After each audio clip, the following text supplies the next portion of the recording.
Salvador Dacer and Emmanuel Corbito.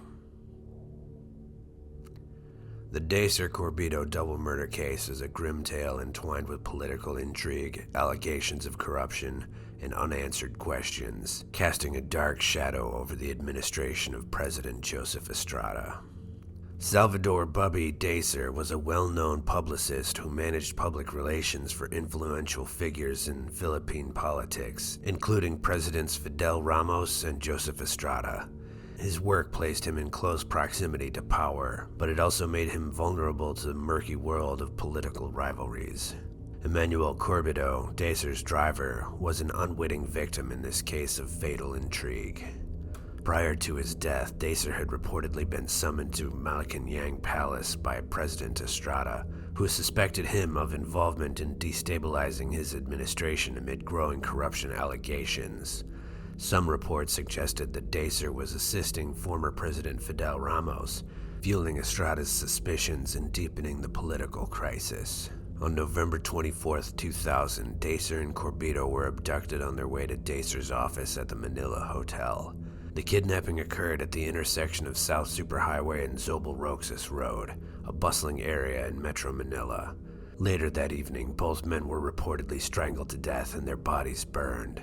3 days later, Dacer's car was found abandoned in Maragondon, Cavite.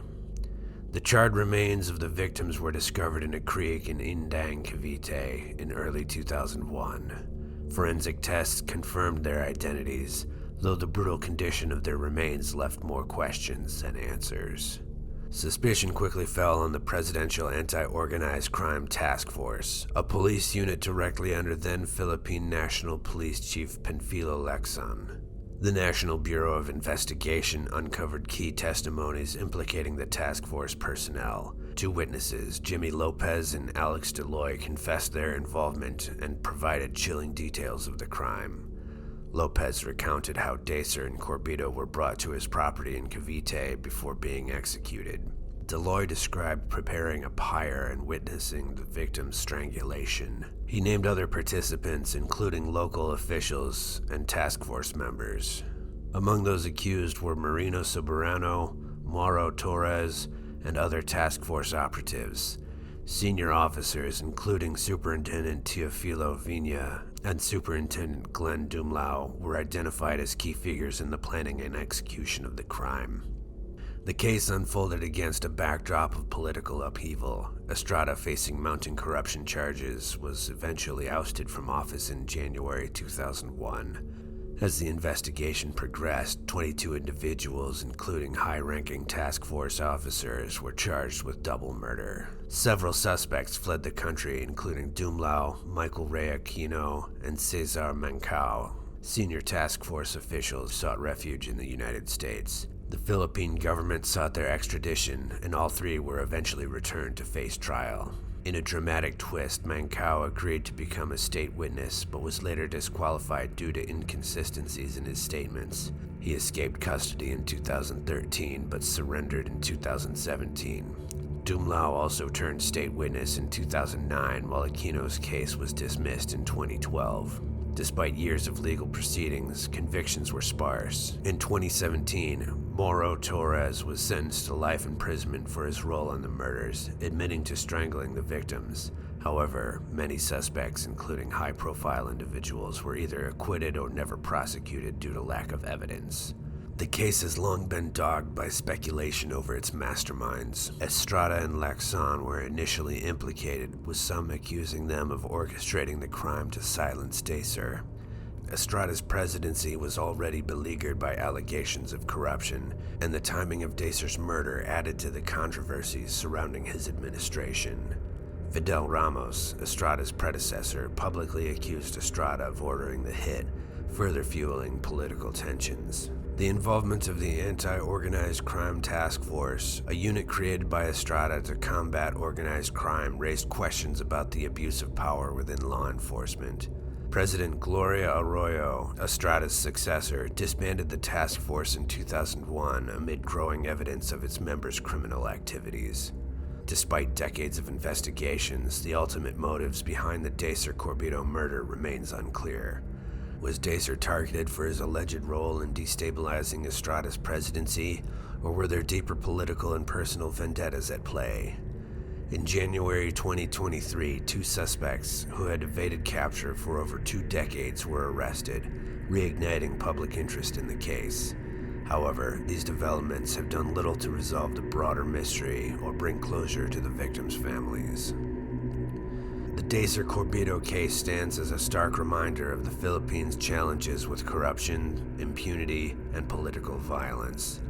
It exposes the dangers faced by individuals caught in the crosshairs of powerful interests and underscores the systemic issues within law enforcement. In 2014, a U.S. court awarded $4.2 million in damages to Dacer's daughters under the Torture Victim Protection Act, acknowledging the profound loss and injustice they endured.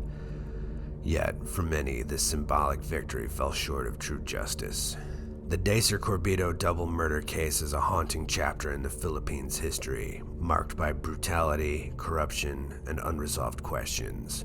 While some perpetrators have faced justice, the full truth remains elusive. The case serves as a cautionary tale of the dangers of unchecked power and the enduring need for accountability in governance and law enforcement.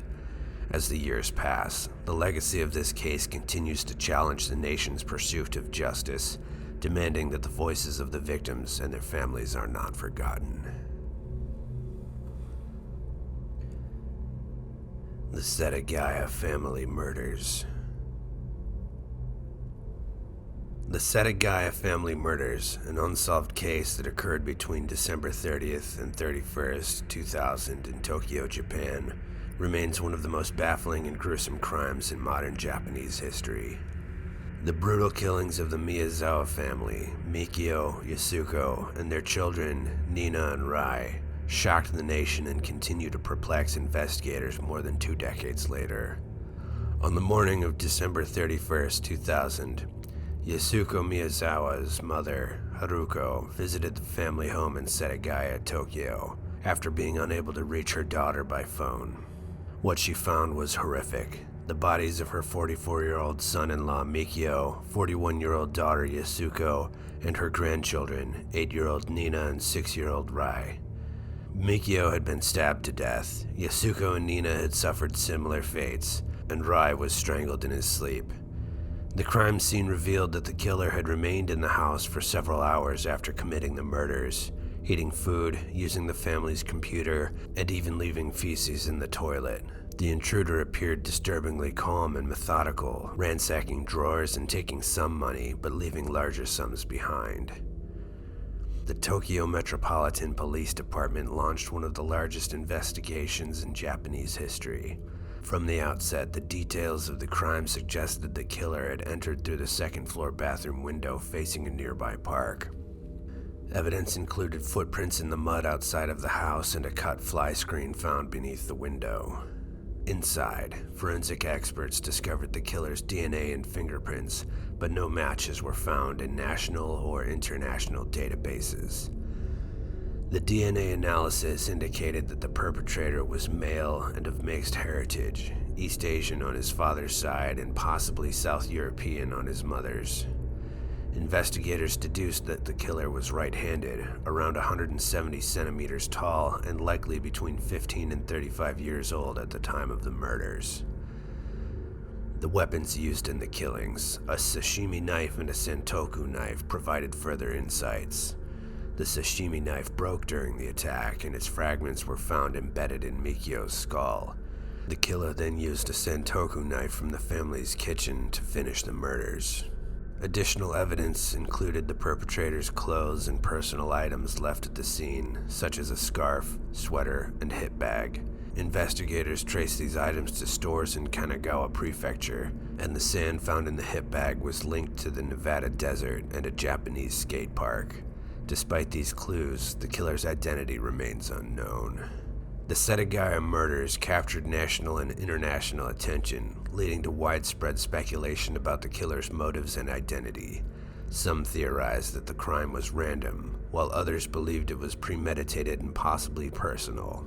The case's notoriety played a pivotal role in legislative changes in Japan. In 2010, partly due to the media frenzy surrounding the Setagaya murders, Japan abolished the statute of limitations for crimes eligible for the death penalty. This ensured that the search for the Miyazawa family's killer could continue indefinitely. Despite decades of investigation, including the involvement of over 246,000 police officers and the collection of more than 12,500 pieces of evidence, the case remains unsolved. The Tokyo Metropolitan Police Department still dedicates resources to the investigation, with dozens of officers actively assigned to it as recently as 2019. In 2022, the podcast Faceless reignited public interest in the case. Written and hosted by author Nicolas Obregon, the podcast questioned established narratives and featured interviews with those close to the investigation, including Tokyo Metropolitan Police Department Chief Takeshi Tsuchida and family members of the victims. The Miyazawa house, the site of the tragedy, stood for years as a grim reminder of the crime. In 2019, the house was demolished due to its deteriorating condition, but all evidence had been preserved. The Setagaya Family Murders remain a profound symbol of the complexities and challenges of solving violent crimes. The killer's ability to leave such a detailed trail of evidence yet evade capture speaks to the limitations of forensic science and international cooperation in criminal investigations. For the Miyazawa family, the case is a reminder of profound loss and injustice. Despite a 20 million yen reward for information, closure has remained elusive. The case underscores the need for continuous advancements in forensic technology and international collaboration to solve crimes that transcend borders. The tragedy also serves as a cautionary tale about the darker aspects of society, where even in a relatively safe country like Japan, the specter of violent crime can leave an indelible mark. As the years pass, the Setagaya murders continue to haunt the collective memory, a chilling mystery that demands answers for the sake of justice and the victim's legacy. Some people disappear without a trace, as if the hand of some eldritch thing reached out from the shadows and took them. Some no doubt met a terrible end at the hands of their fellow man. Others still came by their fate by their own hand. Whatever the case, if you have any knowledge of the fate of any of the aforementioned cases, reach out to the relevant authorities so that the families of the missing might find some closure. Like and subscribe if you've enjoyed this narration. Expedition Mystery, signing off.